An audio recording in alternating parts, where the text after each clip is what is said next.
Hey guys, we are back for another review. Two books down in a series, and I am caught up to date, and one of them is a new release.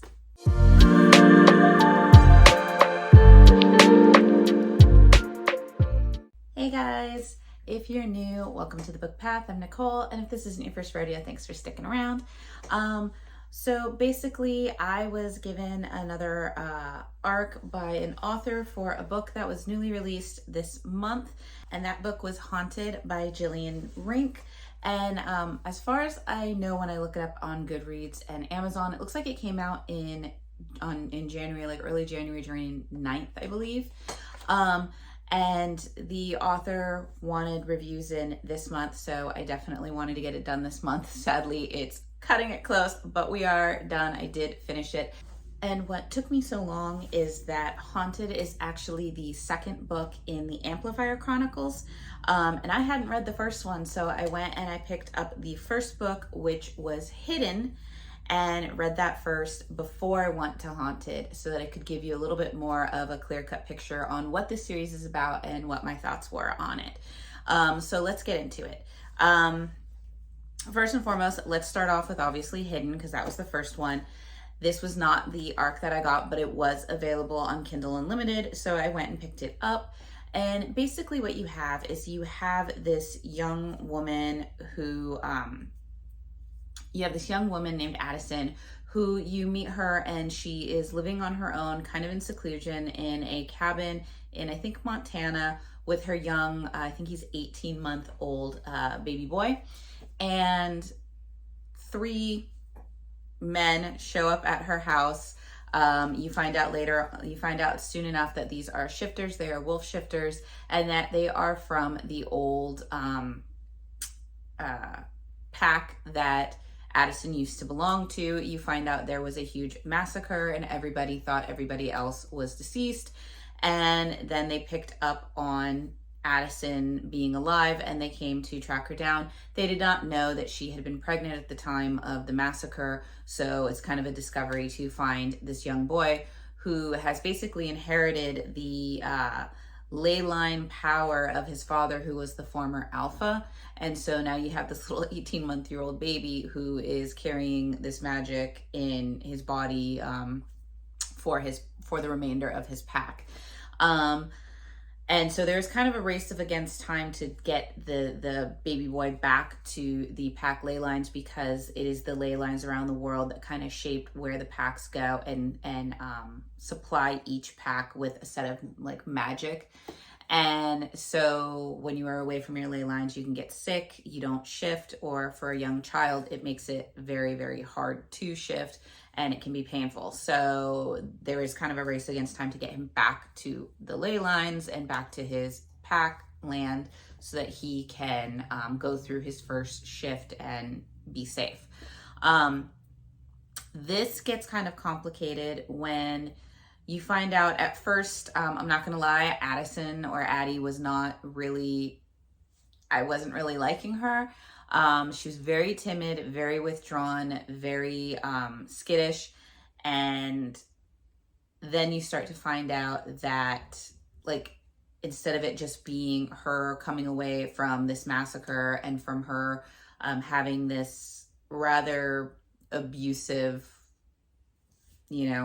ex-husband, mate, whatever you want to call him, there's a lot more trauma going on behind the scenes for her. And once you understand that, the way she acts, you understand why she pulls away, why she gets scared, why she submits. And I'm not gonna lie, it is pretty tragic and horrific at how this young girl has been taken advantage of, manipulated, abused in various ways.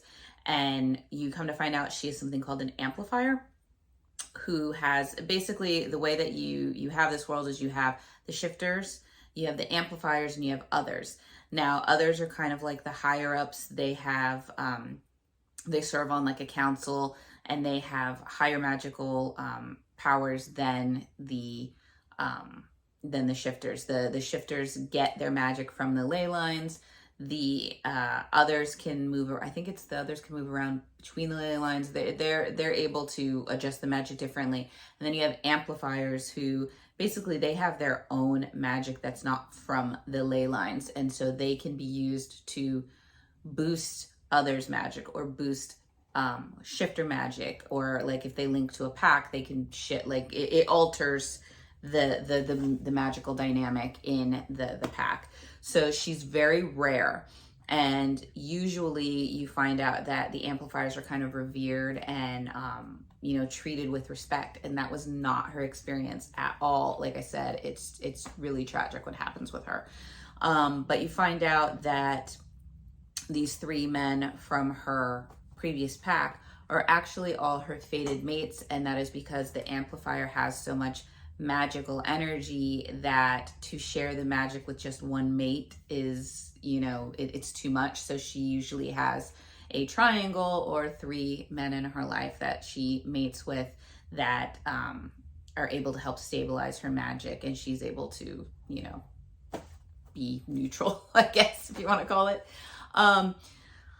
This book, Hidden, really takes the process of them trying to find out ways to help the baby, ways for Addison to find out more about her amplifier powers and what her real role should have been, as well as figuring out these mate bonds all amongst the trauma that she is suffering from, the trauma, the PTSD.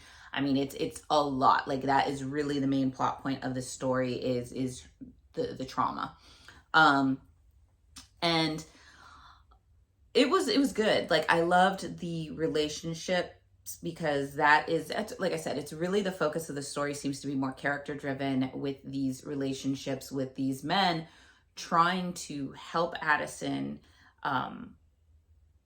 move past or work with this trauma and PTSD that she's doing to help her gain back her own strength, all the while trying to kind of romance her because she is their fated mate. The downside to what I didn't like about Hidden was that,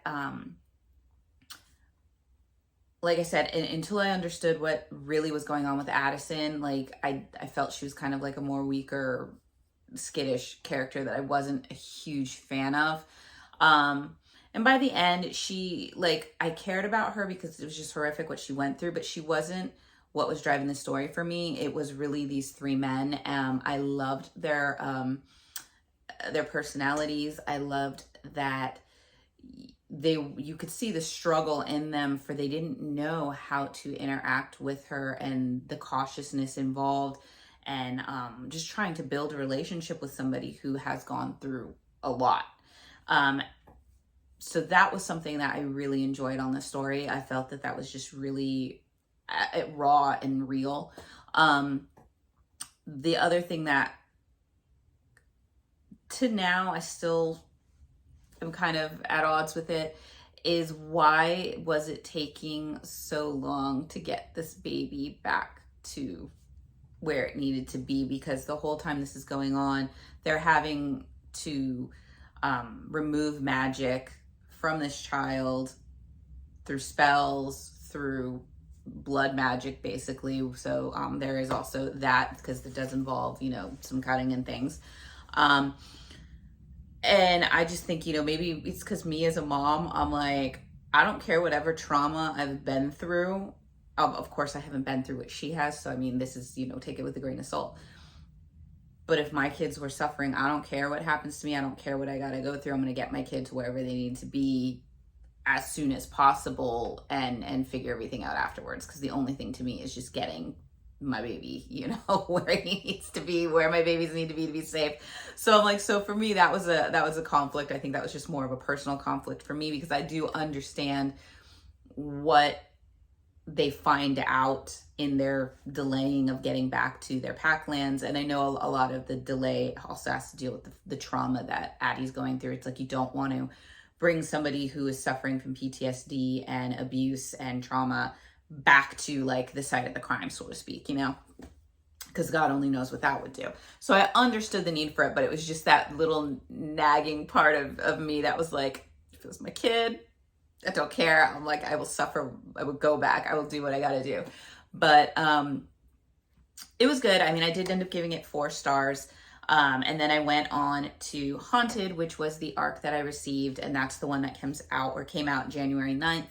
And this kind of is still, they have not gone back to the Packlands. They are still in, I think it's the Seattle area. And they're still trying to find out more about what is going on, because at the same time, Addison's starting to receive text messages. They're releasing some very graphic images of positions she was put into pretty much against her will, very personal images, we'll just go with that, which is just further traumatizing her. And you have somebody trying to do, attacks. There are some attacks on where they're staying. There is some gun violence going on. And so they are trying to figure out what is going on, all the while the story of Addison's past and just how far back this kind of trauma goes, because it isn't just from the old pack. It isn't just from her old mate. This goes back to her parents and the people surrounding her family-wise. And so it is very shattering. Like I said, like what this young girl has gone through is like, I wouldn't wish it on anybody. I would not. But by the end of the book, they are making it to Packlands, and the poor little baby is like, just it gets bad with the baby. So but they do like it ends up being okay. I will let you guys know that. The book does cut off. It was kind of, I thought I was missing part of it when it just cut off at the end. So I know that there's going to be a book 3. There has to be, because just to cut off, it will change my whole rating. So I'm going on my ratings for this book as if there is going to be another book. And I ended up giving it 4 stars as well, because there is a lot going on, even though it seems like they're still kind of in the same area. They're still focusing mostly on the relationships with these men and the bonding that needs to happen between them. And the understanding. So you're getting a little bit more of Addison's history. You're getting more of Tobias's history, who used to be her protector. He's also the brother of her ex-mate and the father of her child. You have Kane, who is right now kind of taking over the pack in lieu of Addison's son. And he, has his own tragic backstory. And then you have Declan, who is kind of your more rebel, and he's like your big kind of bruiser type. At least that's how he came off to me. And just like him really working with, like, he probably has the least understanding of the trauma and how to handle it, because he's so kind of like, I don't want to call him brutish, because he's really like a sweet teddy bear, but it's like he's one of those like, I'm a big dog and I don't know my own strength type of guys. So like you have them, and like I said, I loved all 3 of them. You also have the introduction of one of Addison's childhood friends, and you have this kind of whole like, can we trust her and her mate? So like there is a lot of trust. You start finding out, like I said, who's really been involved in messing with Addison her whole life, and this underplot of what really was supposed to happen with her, and the promises and how she was basically supposed to be used as a pawn. So that is a lot of kind of what's going on to it. So I'm going to say definitely, if you are kind of a wary reader, check the trigger warnings. This has a lot of them. It is a lot of stuff to deal with. And so some of them is, PTSD flashbacks, panic attacks and anxiety, blood magic and intentional wounding, attempted murder, gun violence, murder, sexual assault, grooming, infertility. It also has to do with, I think in the first one, there's, some semblance of human trafficking. So I'm like, there is a lot of triggers in this book. So if you are one that shies away from that, then I would not recommend this series to you. But if you're one that you can handle all of that and you like a story or a series that focuses on character development, that focuses on character relationships, especially those where people are extremely vulnerable and have a lot of trauma on either side, you know, not just Addison. Kane's got some too, Tobias has some too. They've all been going through some stuff. So it's just kind of how you can find love, and also a spicy relationship. This is a spicy series. It is a spicy detailed series. So that is, if that's something that you shy away from, once again, I wouldn't recommend. If you have no problem with the spice and you have no problem with group spice, because I think that's was probably out of spicy as it got. I mean, like I said, it's detailed, but as far as how far it goes, I'm like, there is at least one group endeavor. So, you know, be forewarned, but the spice, you know, was very detailed. We're talking like chapter long.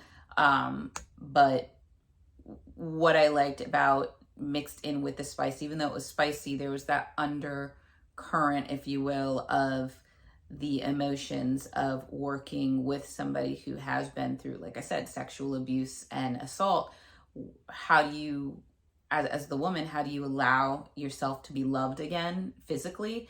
And as the male, how do you work with a female and make her feel loved, but also given, you know, to your desires? So like I said, I think that as far as handling the triggers and handling the I guess mental instability, as you, if you would want to call it that, how do you deal with that in a relationship? I thought that this book really did well with.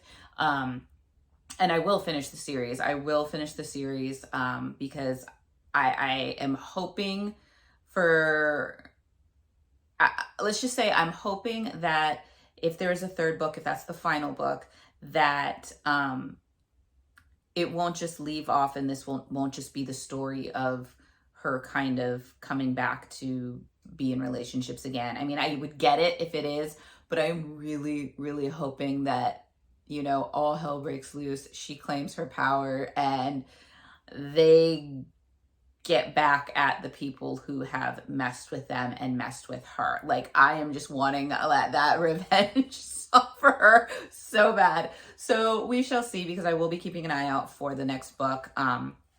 But given the fact that this second book just came out, I have a feeling it's going to be a while. But yeah, it was good. It was a 4-star series all around. Once again, check the trigger warnings. I can't say that enough because this is a very impactful book in that way. But I enjoyed it. I enjoyed, you know, they don't really shift too much. You don't ever really see anybody shift into a wolf, but you know that has to deal with the powers and the ley line. I thought that was very interesting of how she explains the power dynamics, the magic dynamics. And like I said, the relationships were really well done. So 4 stars, really enjoyed it. Do recommend. And hopefully you guys will take a chance on it and like it as well. And with that being said, I hope you guys are doing well, that you're staying warm, staying healthy, and I will see you guys in the next video. Bye.